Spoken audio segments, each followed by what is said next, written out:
Hello guys, today I am taking class of conjunction. Okay, conjunction का मतलब होता है हिंदी में संयोजक।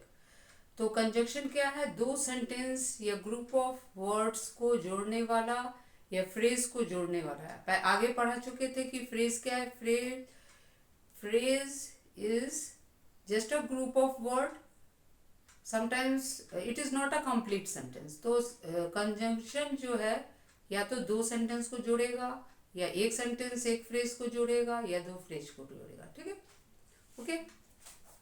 कंजंक्शन का मत हिंदी होता है संयोजक। ठीक है, हिंदी है संयोजक। संयोजक,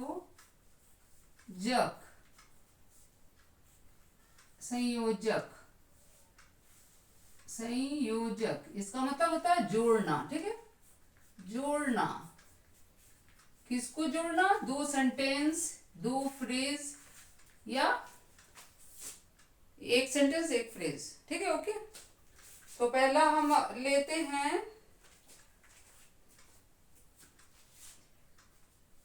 आई प्लेड। प्ले का मतलब खेलना। प्लेड हो गया मतलब पास्ट टेंस। मैं खेला था, ही प्लेड।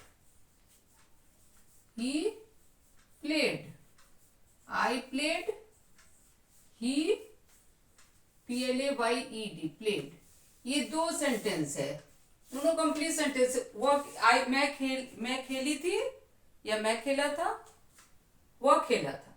तो इसको कंजक्शन से कैसे जोड़ेंगे कि I played, I and AND, and हो गया कंजंक्शन, सी से डिनोट करेंगे।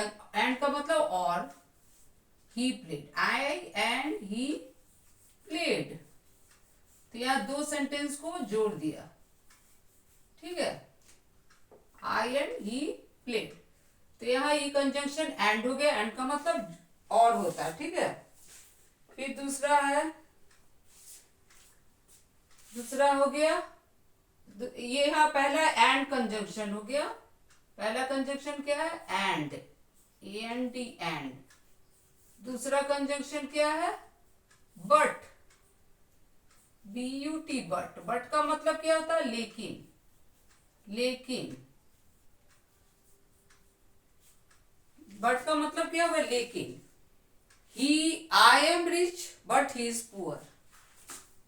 या सोहन, या कोई भी नाम भी दे सकती। SOHAN, Sohan is rich. Rich मतलब अमीर, बट लेकिन। बट यहां कंजक्शन हो गया, इसका मतलब लेकिन। Ram is poor, Ram is poor. तो यहां दो सेंटेंस हम क्या लेके चल सकते हैं? Sohan is rich, Ram is poor. Again यहां सोहन इज रिच एक सेंटेंस है, राम इज पुअर दूसरा सेंटेंस है। उसको कंजक्शन से जोड़ दिए, दोनों को जोड़ के एक सेंटेंस बना दिए। तो सोहन क्या बन गया? Sohan is rich but Ram is poor. और इसको बोलेंगे बट को कंजक्शन। ठीक है, तो दो सेंटेंस को जोड़ दिया।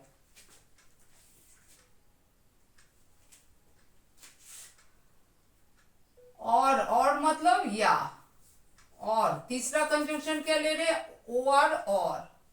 और का मतलब होता है या, या। कीप क्वाइट, शांत रहो। Keep quiet, QUIET, quite. और गो आउटसाइड, और गो आउट साइड, और गो आउट साइड, SIDE। तो इसका क्या हो गया? एक सेंटेंस हो गया कीप क्वाइट, गो आउटसाइड। दो सेंटेंस है, इसको एक बना देंगे, कीप क्वाइट और गो आउटसाइड।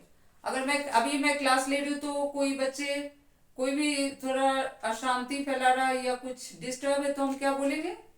कीप क्वाइट और गो आउटसाइड। और ठीक है, उसके बाद हम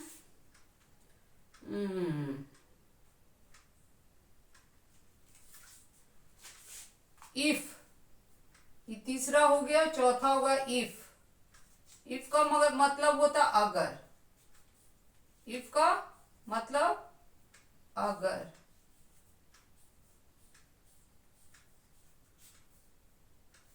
अगर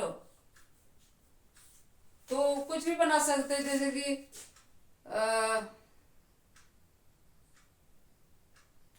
अगर तुम कोई सामान कोई हमसे मंगाना चाहता है तो हम बोलेंगे कि if you give me rupee I will bring for you, ठीक है। If you give me rupees, rupee, अगर तुम पैसा देते हो तो मैं लेके आऊं। तो इफ,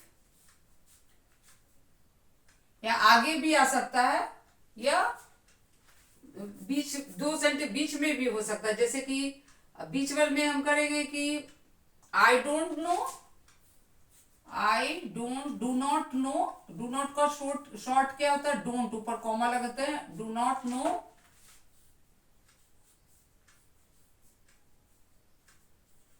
इफ